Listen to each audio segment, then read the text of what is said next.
বিবাহিত ছিল সেটা ভালো করে জানে। আমি খারাপ তো আমার কাছে গেছে কেন? আমি তো আসিনি ওর কাছে, ও আমার কাছে গেছে। আমি একাধিকবার বলছি যে তুমি তোমার ফ্যামিলির জানো, তোমার মার সাথে আমার সাথে কথা বলাই দাও। আমি লাস্ট ওজন ঢাকায় গেছে, আমি লাস্ট ওরে ওটা মারে তিনটেই মো থেকে ফোন দিছে, ও তিনটা থেকে ব্লক করে দিছে। বলে আমার মা আমার ইচ্ছার বিরুদ্ধে আমার কেউ বিয়ে দিবে না। আমি বলছি দেখো তোমার যদি বিয়ে দিয়ে দেয় চাপে তুমি কি করবা? বলে না আমার ইচ্ছার বিরুদ্ধে কেউ বিয়ে দিবে না। আমি আমি আমি যতক্ষণ না নিয়ে যাবো তখন বিয়ে দিবে না। আমি বলছি দেখো বিয়ে দিয়ে দিবে, বলতেছে যে না দিবে না। আমি কথা বলতে আপনার সাথে পরিচয় কতদিন আগে, কিভাবে? এক বছর ফোনে গল্পটা বলেন তো কিভাবে? 1 বছর আগে, মানে 1 বছর ধরে ওর সাথে আমার ফেসবুকে পরিচয়, তারপরে কথাবার্তা শুরু। পরে ও যাতায়াত করতো ওর বোনের বাসা সানার পাড়, ওইখানে দেখা করছি। তারপরে আস্তে ধীরে ও বলছে, আমি তখনই বলছি যে আমরা বিয়ে করে ফেলি। ও বলছে না আমার ফ্যামিলি এখন আমি জব করি না, এখন আমি বিয়ে করতে পারবো না। আমি বলছি তো তুমি জব করো, আমার বিয়ে করে আমার কাছে রেখে দাও, আমি পরে তুমি আমার পরে তোমার সুযোগ মতো উঠাই নিয়ে যাও। বলে যে না, বলে বিয়ে করতে এখন বিয়ে করবে না। বলে তো এক কাজ করো, হুজুর আইনে বিয়ে করায় রাখো, মসজিদ থেকে হুজুর ধরে নিয়ে আসবো, আইনে বিয়ে করে রাখবে। আমি বলছি এই বিয়ে তো কোনো ভ্যালু নাই। বলে কি না এইটা করলে করো, আর নাহলে অপেক্ষা করো। আর এখন বলে এই যে 4-5 দিন আগের কথা, বলে কি আমার বিয়ে করতে গেলে তুমি বুড়ি হয়ে যাবা।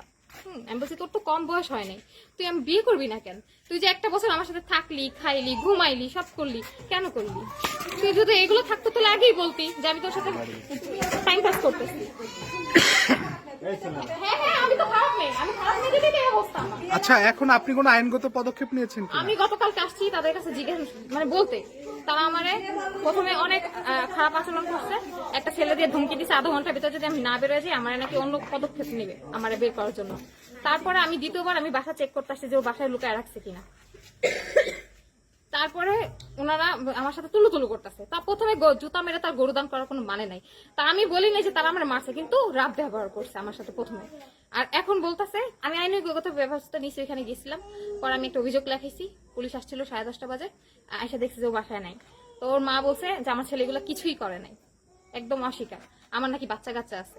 আমি একটা মাস আমি সংসার করি নাই, তো সেখানে বাচ্চা কাচ্চা কোথার থেকে আসবে? আর ওর আমি সব বলছি, আমার লাইফে কোনো কিছু আমি বাদ রাখিনি ওর বলতে। আমি অনেক কষ্টে আমি এখানে আসছি, আমার মা আমার বাসা থেকে বের করে দিছে, বলছে যে ছেলের সাথে ছিলি ওই ছেলের সাথেই যা, তুই আমার বাসার সামনে আসবি না। আমি বাধ্যতা হয়ে আমি আজকে এত দূর আসছি, আমি কোথাও বাসা থেকে আমি এত দূর যাইনি কখনো, ওর জন্য আমি আজকে এইখানে। মেনে না নিলে কি করবেন?